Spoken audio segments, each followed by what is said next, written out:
현장에 답이 있다는 지난 연방사 신중탱화의 기한편을 통해 연방사 신중탱화의 관리 실태를 살펴봤습니다. 16억의 예산을 지원해 법당과 요사체, 공양간 등을 개축했지만 정작 문화재 훼손이나 도난에 대비한 시설이 없는 것에 대해 취재했습니다.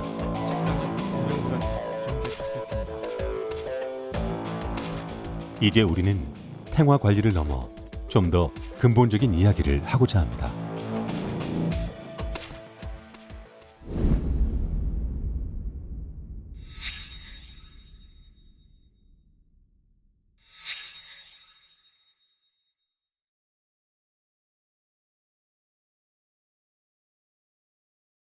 급했죠. 빨리 좀 해줬으면 하고 내 마음속으로는 이것 좀 빨리 좀 지정을 해주면은 그 명분으로 이것을 해야 되겠다. 나는 이제 조급한 마음이 들었죠. 그건 사실이고.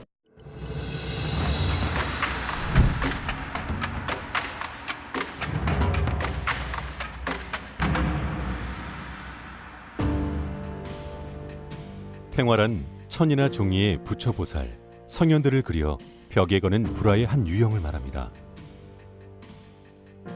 가로 123cm, 세로 159cm의 탱화 한 점을 보호하기 위해 경상북도와 예천군은 16억 원의 예산을 지원해 법당과 요사체 그리고 공양간을 개축했습니다. 예천 연방사 신중탱화처럼 보호각을 지어 탱화를 보호하는 사례는 얼마나 있을까? 생활을 보호하기 위해서 보호각을 씌운 그런 사례가 있는지. 탱화는 훈증처리 이런 걸 하는데 보호각을 지어준 사례는 없어요. 탱화만 해가지고. 제가 한 5년 구매했는데 5년 동안은 좀 그 탱화 관련해서는 보호각을 건립한다랄지 그런 내용은 없었거든요. 최근 몇 년 동안. 저도 와서 제가 본 적은 없고요. 오히려 저희 쪽에서 도비 사업으로 그렇게 신축을 해드리지는 추세는 아니에요. 그거는 흐름은 아니에요. 요즘 하고 있는 흐름은 아닌 거는 맞는 것 같고요. 각도와 문화재청에 문의해본 결과 탱화 보호를 위해 보호각을 건립한 사례는 단 5건이었습니다. 5건 모두 국보와 보물이었고 이마저도 보호각 건립 예산만 지원했을 뿐 요사체나 공양간 개축을 지원하는 사례는 없었습니다. 지원된 예산 역시 6억 원을 넘지 않았습니다. 지난 5년간 각도의 자료를 분석한 결과 도지정 탱화를 위해 보호각을 건립한 사례는 예천 영방사 신중탱화가 유일했습니다. 보호각 건립 사례도 찾기 힘든 상태인데 경북도와 예천군은 보호각과 함께 요사체, 공양간까지 개축하도록 지원했습니다. 지원 근거는 일단 저희 도문화재 보호조례에 따라 가지고 시행을 하고요. 보호각 건립한 사업이 이게 가능한 사업이기 때문에 이제 크게 문제가 될 건 없을 것 같습니다. 보통 이제 보호각을 짓고 이제 요사체하고 이제 공양간을 보통 따로 많이 하세요. 한 개 사업 끝나면 한 개 하고 이런 식으로 또 많이 하시던데 또 같은 경우에는 이제 예전에 같이 거의 붙어 있었나 봐요. 그래가지고 공사 효율성을 위해 가지고 아마 같이 했던 것 같고 좀 무리를 했어라도 같이 예산을 확보해가지고 같이 했던 것 같고요.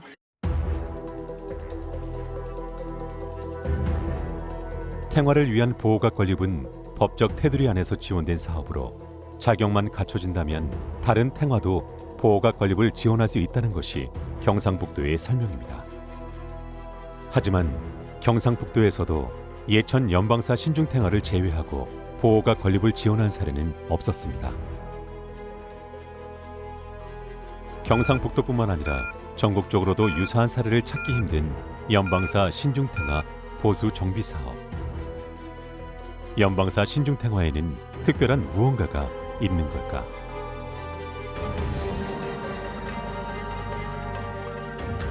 연방사 신중탱화의 귀환편이 방송된 이후 우리는 뜻밖의 연락을 받았습니다. 연방사는 용문사의 포교당으로 앞으로 신중탱화 취재에 대한 답변은 용문사 측에서 하겠다는 내용이었습니다. 연방사 신중탱화 취재 곳곳에서 볼 수 있었던 또 하나의 이름 용문사. 1811년 신중탱화가 처음 조성된 장소이자 2019년 신중탱화가 있는 연방사 토지와 건물 소유자이기도 한 용문사. 우리는 용문사로 향했습니다.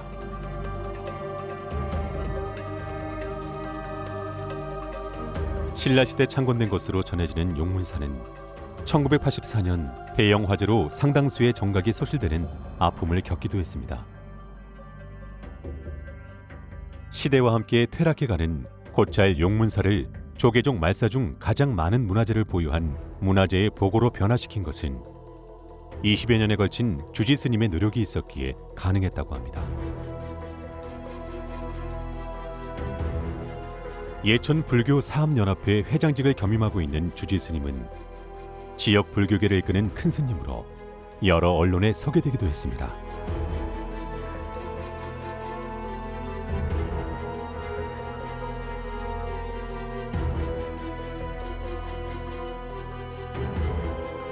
연방사 신중탱화 화기에 따르면 신중탱화는 용문사 극락암에 조성 봉안되었음을 알 수 있습니다.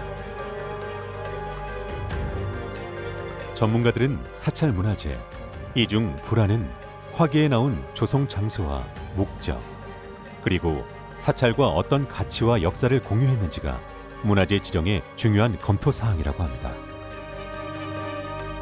사찰 문화재는 조금 성격은 좀 다르긴 해요. 예를 들어서 불화 같은 거 있잖아요. 거기에 뭐 특정하게 어떤 화기라든지 이런 것들이 구체적으로 있으면은 그 작품이 언제 어디에서 만들어졌다라는 것까지 명확하게 증빙이 되는 자료거든요. 네. 그거를 지정을 하는 과정에서 또는 원위치라든지 순수한 문화재적 가치라든지 또는 원봉안처라든지 이런 것들을 다 검토를 하게 돼 있거든요. 그러니까 그런 것들이 명확하게 있는데 다른 사찰에서 그거를 갖다가 뭐 지정 신청을 올리고 이렇게 하는 경우는 사실은 제가 온 이후로는 한 번도 없었어요. 한 번도 보지를 못했어요.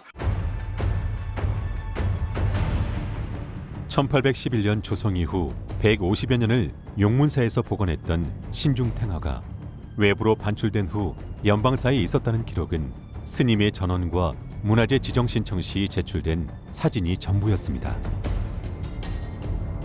연방사는 신중탱화와 어떤 역사와 가치를 공유하였고 어떻게 연방사 문화재가 될 수 있었을까?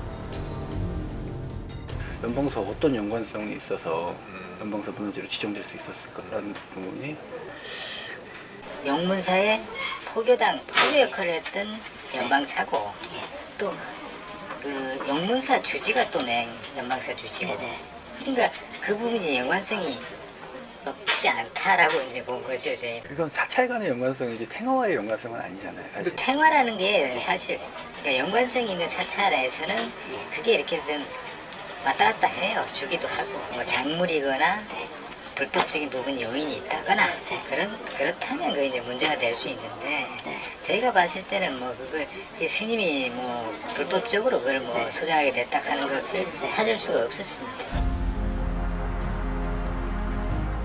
1811년과 1812년 용문사 극락암에 조성된 불화는 총 4점. 화기에 따르면 4점 모두 같은 제작자의 작품임을 알 수 있습니다. 이 중 3점은 현재 용문사 소장문화재로 용문사 성보박물관에 보관되어 있습니다. 4점의 불화 중 신중탱화만 유일하게 용문사가 아닌 연방사 문화재로 지정되었고 16억의 예산을 지원받아 건물 3동을 개축했습니다.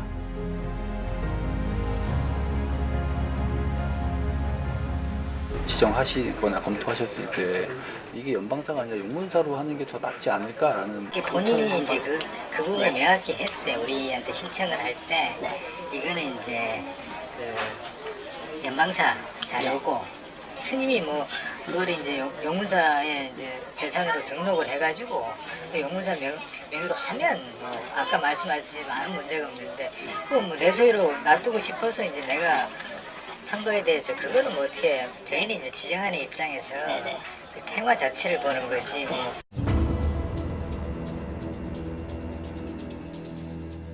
스님은 왜 용문사가 아닌 연방사로 문화재 지정 신청을 했을까? 취재팀은 스님에게 그 답을 듣고 싶었습니다. 몇 가지 좀 더 궁금한 게 있어서 전화를 드렸는데요. 나는 난 모르니까 네. 그 종무실장하고 뭐 할 얘기가 있으면 그리 얘기를 해요. 그 신중탱화 지정 같은 업무들은 다 스님 계셨을 때 아이 그렇게 하셨던 거예요? 나는 아무것도 모른다고 다 나이가 먹어가지고 기억이 높고 아무것도 몰라요. 제가 뭐 여쭤보지도 않았는데 스님 하나만 아이 전화 끊어요. 나 오늘 얘기하지 맙시다. 하나만 여쭤보면 되나요? 아니.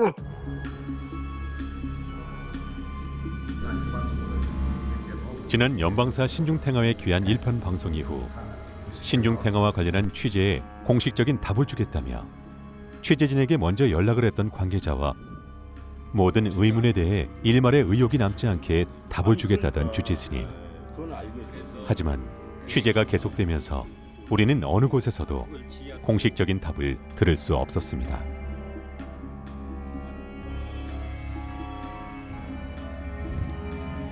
스님을 만나면 여러 가지 의문에 대한 답을 들을 수 있을까? 취재팀은 스님을 만나기 위해 용문사를 찾았습니다. 의상이라고 하는데요. 지금 사찰에 안 계세요? 혹시 언제쯤 들어오세요?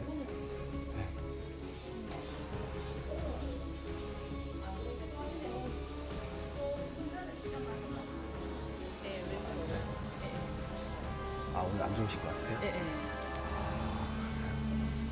그러면 이제 명함을 드릴게요. 취재팀은 용문사 관계자에게 취재 목적을 밝히고 연락을 부탁했습니다. 이후에도 스님에게 연락을 드렸지만 답을 들을 수는 없었습니다. 스님은 왜 신중탱화를 용문사가 아닌 연방사 문화재로 지정받으려고 했을까? 우리는 취재 초기 스님과 나눴던 대화에서 그 답을 짐작해 볼 수 있었습니다. 집은 빨리 뭐 쓰러지기 전에 보수는 해야 되고 해체 보수는 해야 되고 시급했죠. 그게 급했죠. 빨리 좀 해줬으면 하고 내 마음속으로는. 왜 그러냐면 연방사가 무너지니까. 연방사 무너지니까. 이것 좀 빨리 좀 지정을 해주면은 그 명분으로 이것을 보수를 해야 되겠다. 나는 이제 조급한 마음이 들었죠. 그러면 이제 쓰러져가는 연방사를 해체 보수하고 신중탱화를 보호하기 위해선 문화재 지정이 시급했다는 스님의 바람 때문일까? 신중탱화는 2016년 문화재 지정부터 2018년 보수 정비 사업 예산 지원까지 신속하게 이루어졌습니다. 취재진은 연방사 신중탱화의 문화재 지정부터 예산 지원 그리고 관리까지 신중탱화와 관련해 몇 가지 의문을 품게 되었고 그 답을 찾기 위해 계속 취재를 했습니다. 어쩌면 그 답은 생각보다 가까이 있었는지도 모르겠습니다. 신중탱화의 조성 장소이자 오랜 시간 역사와 가치를 공유해온 용문사. 문화재 지정 신청 시 신중탱화를 연방사가 아닌 용문사 문화재로 지정했다면 이 모든 의혹은 애초에 없었을지도 모릅니다. 좀 이상하게 생각하는 거는 왜 용문사 박물관에 충분히 보관할 수도 있는데 구태여 또 다시 연방사로 가져가고 예산을 들여서 그걸 졌느냐 하는 문제거든요. 그것은 그 문화재가 그 자리에 있어야지. 여기에 우리 용문사의 소유가 아닌데 용문사로다 여기다 그냥 계속 이게 연방사에 있어야지. 성모 박물관에 있어는 아무 의미가 없는 거다. 신중탱화가 있어야 할 자리. 스님이 말씀하시는 그 의미 있는 자리는 과연 어디일까요? 내 마음은 그리고 그 자리는 과연 누구에게 의미 있는 자리일까요?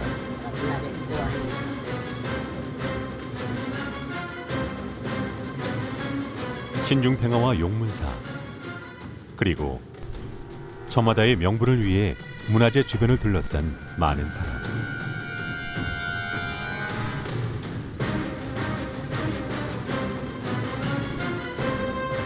우리의 이야기는 아직 끝나지 않았습니다.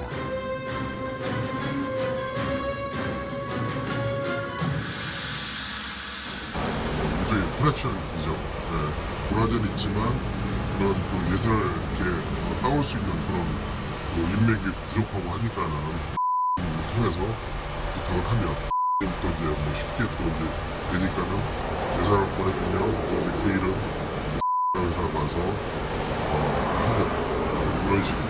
뭐 예산을 받아오실 만큼 뭐 그런 능력이 있으세요? 당연하죠. 신분 정도 되시면 충분히 그런 능력이 되신다고 보고.